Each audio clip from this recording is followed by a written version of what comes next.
بسم اللہ الرحمن الرحیم۔ السلام علیکم۔ رمضان میں غامدی صاحب کے ساتھ نشریات کا خصوصی سلسلہ لے کر حاضر خدمت ہیں۔ آغاز کرتے ہیں۔ غامدی صاحب موجود ہیں اس میں سارے ہمارے ساتھ۔ السلام علیکم غامدی صاحب۔ وعلیکم السلام۔ غامدی صاحب، ہمارے پروگرام کا یہ طریقہ کار ہے کہ ابتدا میں قرآن مجید کے اندر اخلاقی جو رذائل ہیں، فضائل ہیں، اس سے متعلق کوئی چیز زیر بحث آتی ہے۔ اللہ تعالیٰ یہ چاہتے ہیں کچھ چیزوں سے ہم بچیں، کچھ چیزوں کو ہم اختیار کریں۔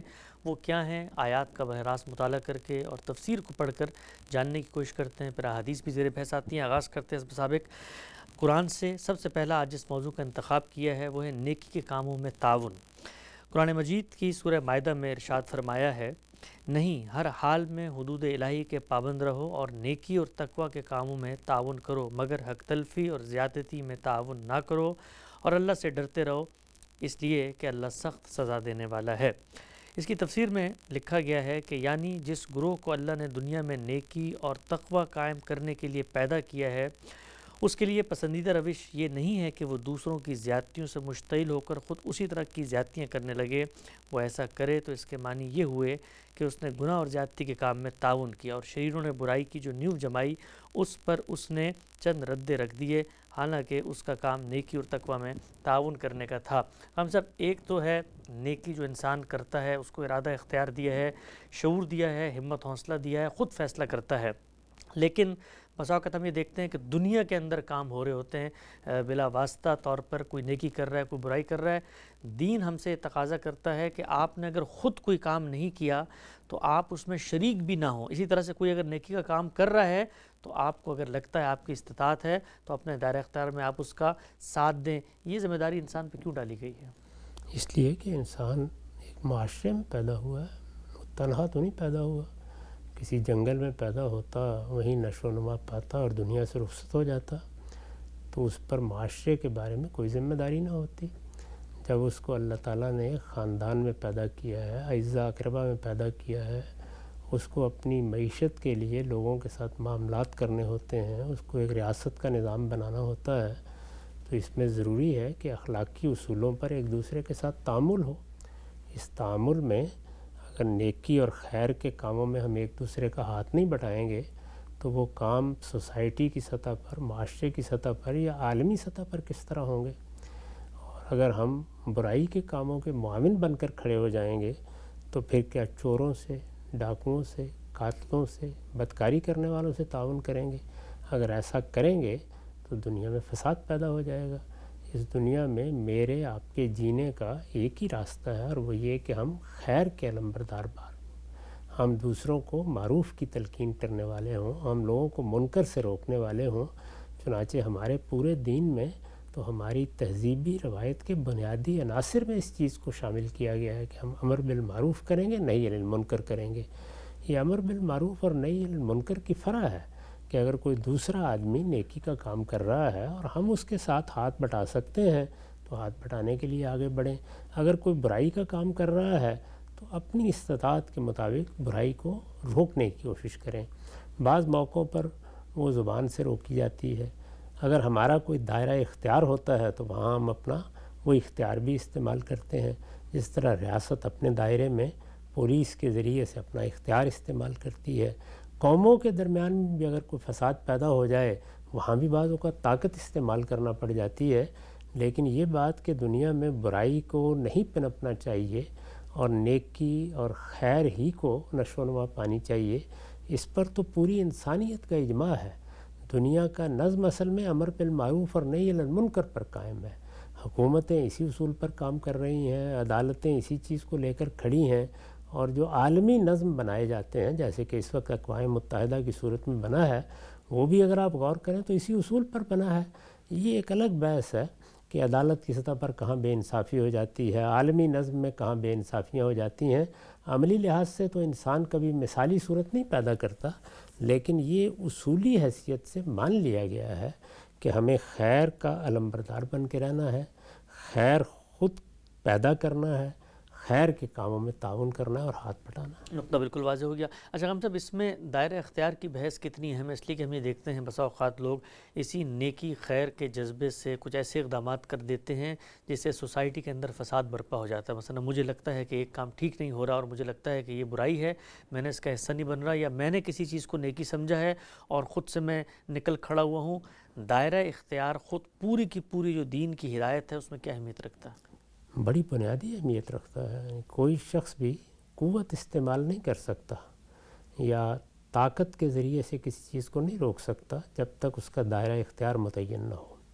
یہ دائرہ اختیار تو پوری دنیا کے لیے امن کی ضمانت دیتا ہے. اس وقت جو حکومتیں قائم کی گئی ہیں وہ اپنے دائرہ اختیار سے باہر اقدام کرنا شروع کر دیں تو اس سے کیا ہوگا؟ یعنی ایران پاکستان میں، پاکستان ایران میں، افغانستان ترکی میں کیا ایسا کوئی اقدام کر سکتے ہیں؟ تو ہر حکومت کا ایک دائرہ اختیار ہے. اسی طرح عالمی سطح پر مداخلت کے لیے بھی کچھ دائرہ اختیار متعین کر دیے گئے ہیں. عالمی عدالت کا ایک دائرہ ہے، اقوام متحدہ کی سلامتی کونسل کا ایک دائرہ ہے، قوموں اور ملکوں کے لیے بھی مداخلت کے اصول طے کیے گئے ہیں. یہی صورتحال گھروں میں، خاندانوں میں ہے.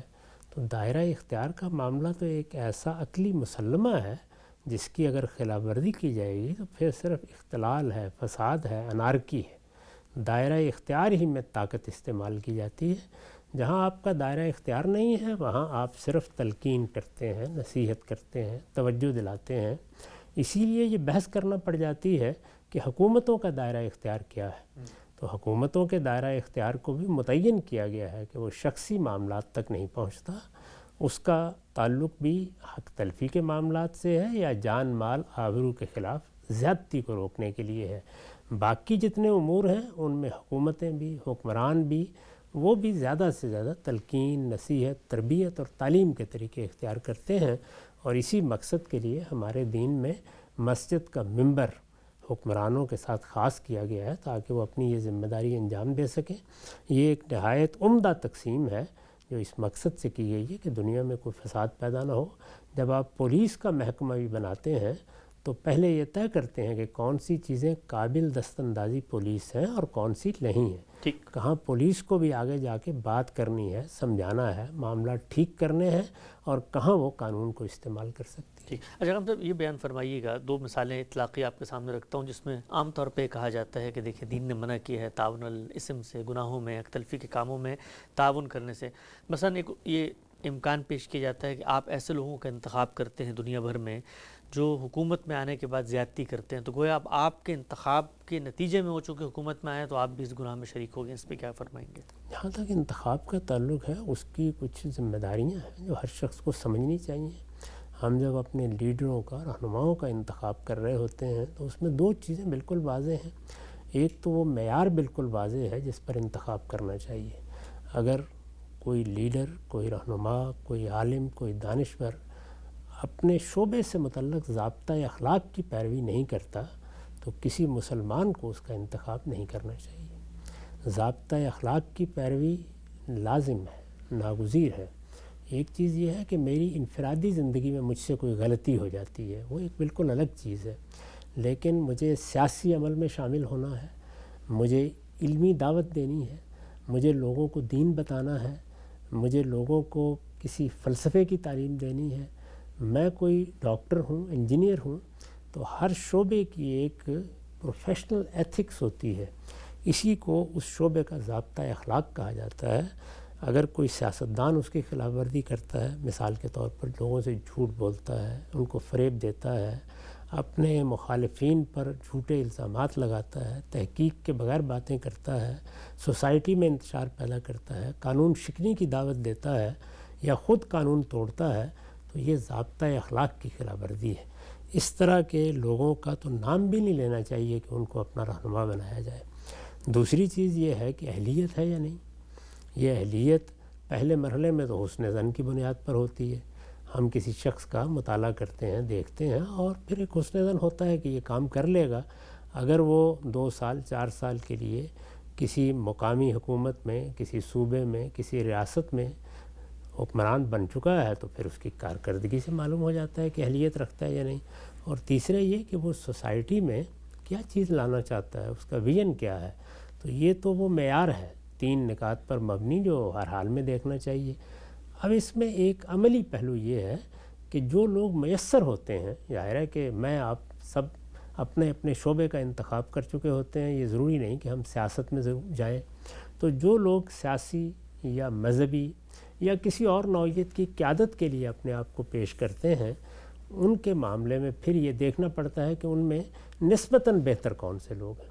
تو جہاں انتخاب کی ضرورت نہیں ہے وہاں تو یہ فیصلہ کرنے کی بھی ضرورت نہیں، اور جہاں انتخاب کی ضرورت ہے وہاں ظاہر ہے کہ تقابل میں یہ فیصلہ کیا جاتا ہے، اور اس میں چھوٹی چیزیں اگر ہیں تو ان کو نظر انداز بھی کیا جا سکتا ہے۔ تو یہ اصول اگر ملحوظ رکھیں تو پھر آدمی پر کوئی ذمہ داری نہیں ہے، اور اگر ان کو ملحوظ نہیں رکھا تو پھر رائے دینے والا بھی اللہ تعالیٰ کے ہاں مسئول ہے، اور جس کے حق میں رائے دی گئی ہے وہ بھی مسئول ہے۔ اچھا، بڑی خوبصورتی سے آپ نے وہ اصولی چیز بھی واضح کر دی ہے۔ اچھا، ایک اور اطلاقی مسئلہ، مثال کے طور پر میں وکیل ہوں اور میرے پاس کوئی شخص آیا ہے اور مجھے لگتا ہے کہ یہ مجرم ہے، اب اگر میں اس کے جرم کو بچانے کے لیے اس کا کیس لیتا ہوں تو کیا یہ بھی تعاون علی الاسم ہے؟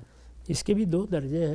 ایک چیز یہ ہے کہ ایک شخص آیا ہے اور آپ اس کو جھوٹ بول کر، غلط بیانی کر کے اس کے جرم کی پاداش سے بچانے کی کوشش کرتے ہیں، اور ایک دوسری چیز یہ ہے کہ جرم تو ہو گیا ہے لیکن قانون میں اس کے لیے جو کچھ رعایت ہو سکتی ہے آپ اس کی کوشش کرتے ہیں۔ دوسری چیز میں کوئی حرج کی بات نہیں ہے، لیکن سیاہ کو سفید بنا کے دکھانا تو جھوٹ بولے بغیر ہو نہیں سکتا، اور جھوٹ اگر عدالت میں جا کے بولا جا رہا ہے تو اس سے بڑا جھوٹ کوئی نہیں ہو سکتا۔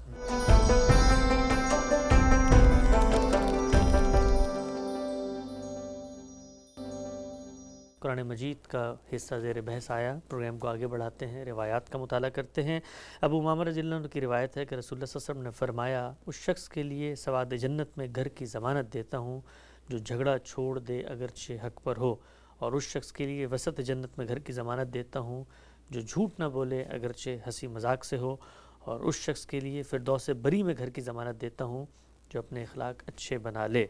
ہم سب جو پہلی بات فرمائی ہے، سواد جنت میں گھر کی ضمانت، جھگڑا چھوڑ دے اگرچہ حق پر ہو، یہ نہیں کہا کہ جھگڑا چھوڑ دے اگرچہ، مثلا جھگڑا تو عام طور پہ آدمی کرتا ہے نا کہ کوئی غلطی ہو جاتی ہے تو اپنی غلطی کو ڈیفینڈ کرتا ہے، کہا حق پر ہونے کے باوجود جھگڑا چھوڑے گا، یہ تو بہت بڑی بات ہے۔ لیکن مطالبہ یہی ہے، ہمارے دین کا تقاضا یہی ہے، اسی میں اللہ کی رحمت ہے۔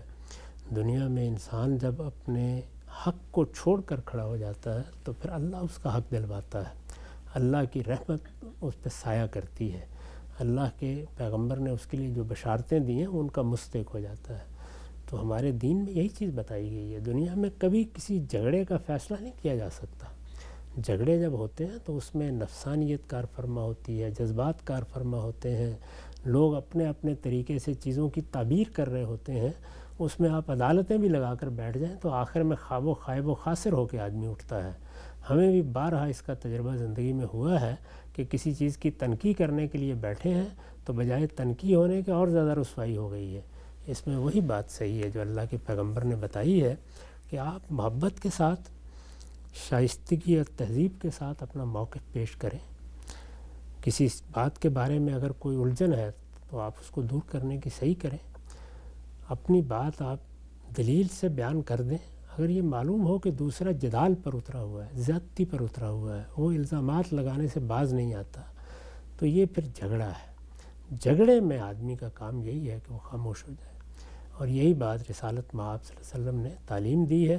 جیسے ہی آپ یہ خاموشی اختیار کر لیتے ہیں تو اللہ اور اس کے فرشتوں کی مدد شامل حال ہو جاتی ہے۔ ٹھیک، اچھا ہم صاحب، میں عملی طور پہ آپ سے پوچھتا ہوں، مثلا کسی شخص نے مجھ پہ ایک الزام لگایا، میں سمجھتا ہوں الزام غلط ہے، ہم دونوں کے درمیان نزاع ہو گیا، کوئی تھوڑی سی گرمی پیدا ہو گئی اور اب جھگڑے کی صورت آ گئی، اب میں مثلا کیا کروں؟ میں اگر جھگڑا چھوڑتا ہوں تو عوام میں تو یہ تاثر جائے گا جیسے یہی چور ہے، اور میں پوری جس کو آپ کہتے ہیں زور و شور کے ساتھ اپنے موقف کو پیش کرتا ہوں، اس کے موقف کی تردید کرتا ہوں، تو جھگڑا تو قائم ہی رہے گا، لیکن اگر میں تردید نہیں کروں گا تو لوگ سمجھیں گے میں تو چور ہوں۔ تردید کرنا تو کوئی بری بات نہیں ہے، جب موقع ہو الزام کی تردید کر دیں۔ علمی معاملات میں بھی یہی کرنا چاہیے، عملی معاملات میں بھی یہی کرنا چاہیے۔ آدمی بعض اوقات محسوس کرتا ہے کہ تردید کی بھی ضرورت نہیں ہے، لوگ جانتے ہیں کہ یہ زیادتی کی جا رہی ہے، اس میں بھی خاموش ہو جاتا ہے۔ لیکن اگر یہ اندازہ ہو کہ نہیں تردید کرنی ہے یا وضاحت کرنی ہے، تو وضاحت کرنا اور تردید کرنا جھگڑا کرنا نہیں ہے۔ جھگڑا کرنا تو رد عمل کی نفسیات میں مبتلا ہو کے جواب دینا ہے، الزامات لگانا ہے، تعلقات ختم کرنا ہے۔ نہیں، آدمی ہنستے مسکراتے مہذب اسلوب میں اپنی بات کہہ دے اور وضاحت کر دے۔ ٹھیک، اچھا ہم صاحب، عملی افادیت کے لحاظ سے یہ تو دینی پہلو ہے، اس کا ظاہری بات ہے آپ اپنے آپ کو آگے پیچھے کر لیتے ہیں تو اللہ تعالیٰ مدد کرتا ہے، نصرت تائید اس کی شامل ہو جاتی ہے۔ زندگی کے عملی افادیت کے لحاظ سے آپ اس وقت عمر کے اس حصے میں پوری زندگی آپ نے گزاری اور بہت بڑے امکانات پیدا ہوئے ہوں گے، لوگوں نے جھگڑا بھی کیا ہوگا. انسان کی اپنی جو ترجیحات ہیں، اگر آدمی جھگڑے میں لگ جاتا ہے تو یہ واقعہ ہے کہ اس کا خود جو نفسیاتی وجود ہے، نفسیات انسانی کے جو اطباء حاذق طبیب ہیں وہ بھی یہ کہتے ہیں کہ بھائی آپ پر اثر ہوتا ہے، آپ کا بلڈ پریشر ہائی ہو جائے گا، آپ چڑچڑے ہو جائیں گے جب آپ غصہ کرتے ہیں، جھگڑا کرتے ہیں، اور آپ کے جو اپنے اہداف تھے ان کو آپ حاصل نہیں کر سکتے. تو اس کے بارے میں کیا رائے ہے آپ کی؟ ٹھیک بات ہے؟ بالکل درست بات ہے. یعنی جھگڑے کا کوئی فائدہ نہیں ہوتا. میں نے تو اپنی پوری زندگی میں جب کبھی اپنے اوپر قابو پانے میں کوتاہی کی ہے ہمیشہ نقصان اٹھایا ہے. اس کا کوئی فائدہ نہیں ہوتا.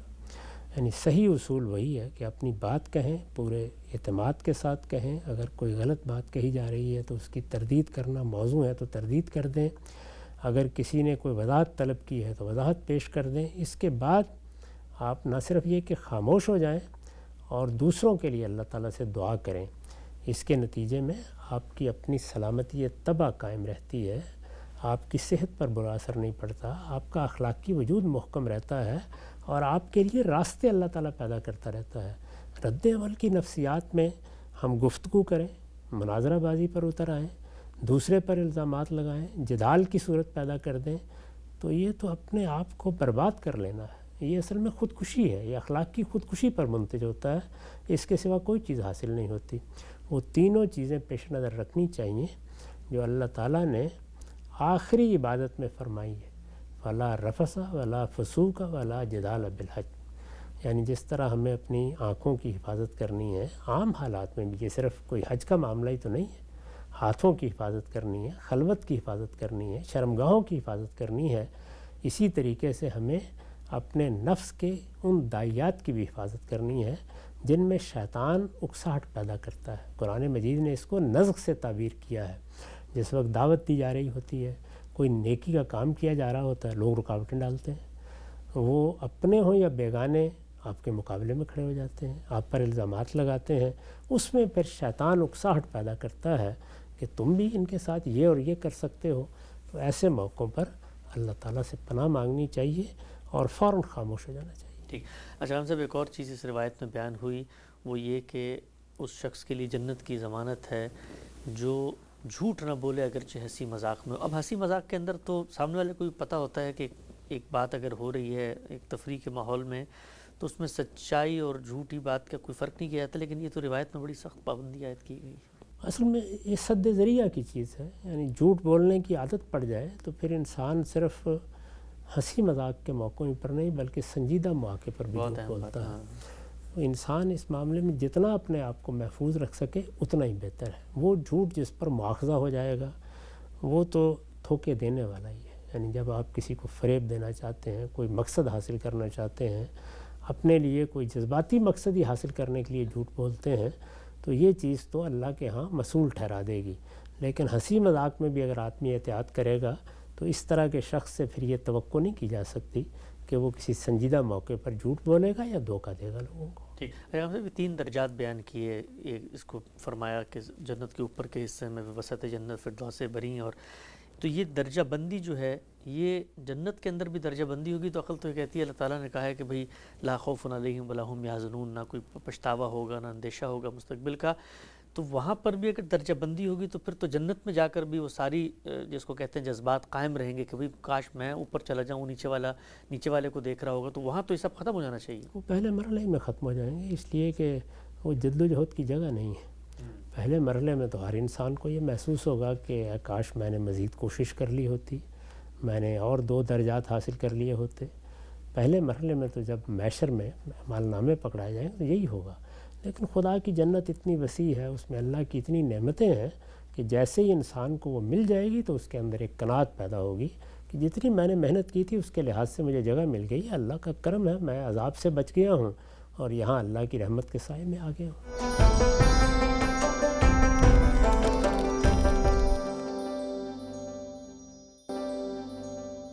حدیث زیر بحث آئیں. 1-2 سوالات بھی لے لیتے ہیں.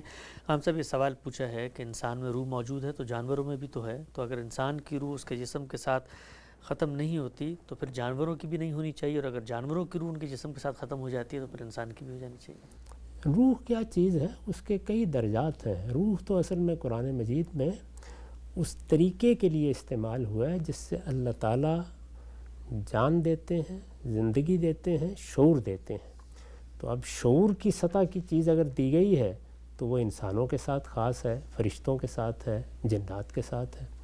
اگر ایک جبلی نوعیت کی حیات عطا ہوئی ہے جس میں اتنا ہی شعور ہوتا ہے جتنا اپنی حفاظت کے لیے یا اپنی ضروریات پوری کرنے کے لیے ہے، اس کے لحاظ سے ہے.